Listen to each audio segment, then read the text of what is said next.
Good evening and welcome to the channel's studios here in London with your international news around the world in 5. Lebanon's health ministry says at least 558 people have now been killed, including 50 children, in Israeli strikes since Monday. Thousands of people are fleeing southern Lebanon, with families crammed into cars and gridlocked traffic on the road to the capital Beirut. Monday was the deadliest day in Lebanon since the end of the civil war in 1990. Cross-border attacks between Israel and Hezbollah have continued, with schools on both sides of the border closed and some in Lebanon used as makeshift shelters. Israel says it aims to remove the threat from Hezbollah and return displaced residents to northern Israel.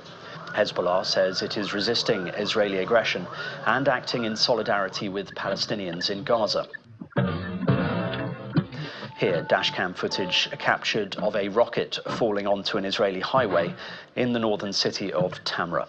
The catastrophe continues, and escalation in Lebanon is extremely dangerous and worrying.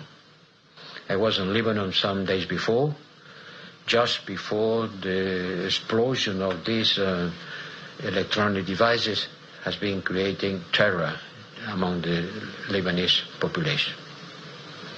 Escalation is extremely dangerous and worrying. I can say that we are almost in a full-fledged war.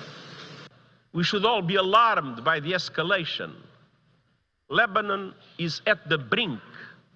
The people of Lebanon, the people of Israel, and the people of the world cannot afford Lebanon to become another Gaza. Civilians are paying the price in rising death tolls and shattered lives and communities.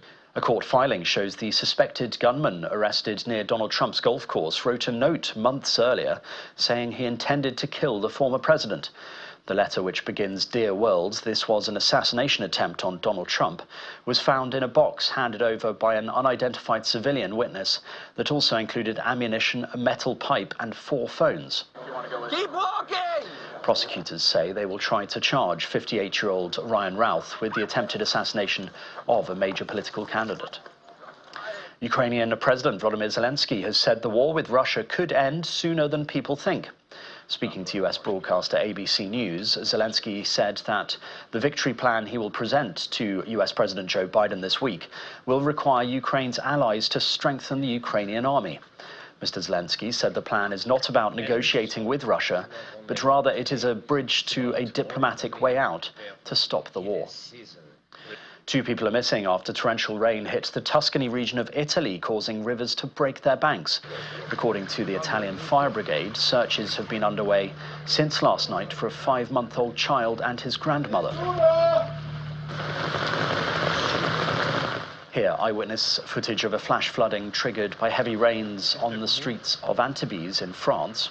And here, drone footage of a German village on the Polish border bracing for further floodwaters. At least 17 people have died this month from Romania to Poland in the worst flooding to affect Central Europe in 2 decades.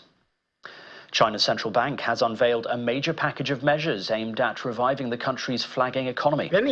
People's Bank of China Governor Pan Gongshen announced plans to lower borrowing costs and allow banks to increase their lending. The move comes after a series of disappointing data, which increased expectations in recent months that the world's second-largest economy will miss its own 5% growth target this year. Stock markets in Asia jumped after Mr. Pan's announcement. And the Chilean wingsuit flyer Sebastian Alvarez has combined 2 of his favorite hobbies, skydiving and surfing, to perform a world-first skydive to surf jump above Abu Dhabi's Hudurat Island. The Chilean soared up above the Emirati capital on a Bell 212 helicopter before jumping out at 12,000 feet. This amazing footage was released days ahead of the Surf Abu Dhabi facility hosting its first professional surfing competition, the Abu Dhabi Longboard Classic. Alvarez said he comes from a surfing family and had always wanted to combine his passion for skydiving and surfing together. And that's your international news around the world in 5. Now back to the channel's studios in Lagos.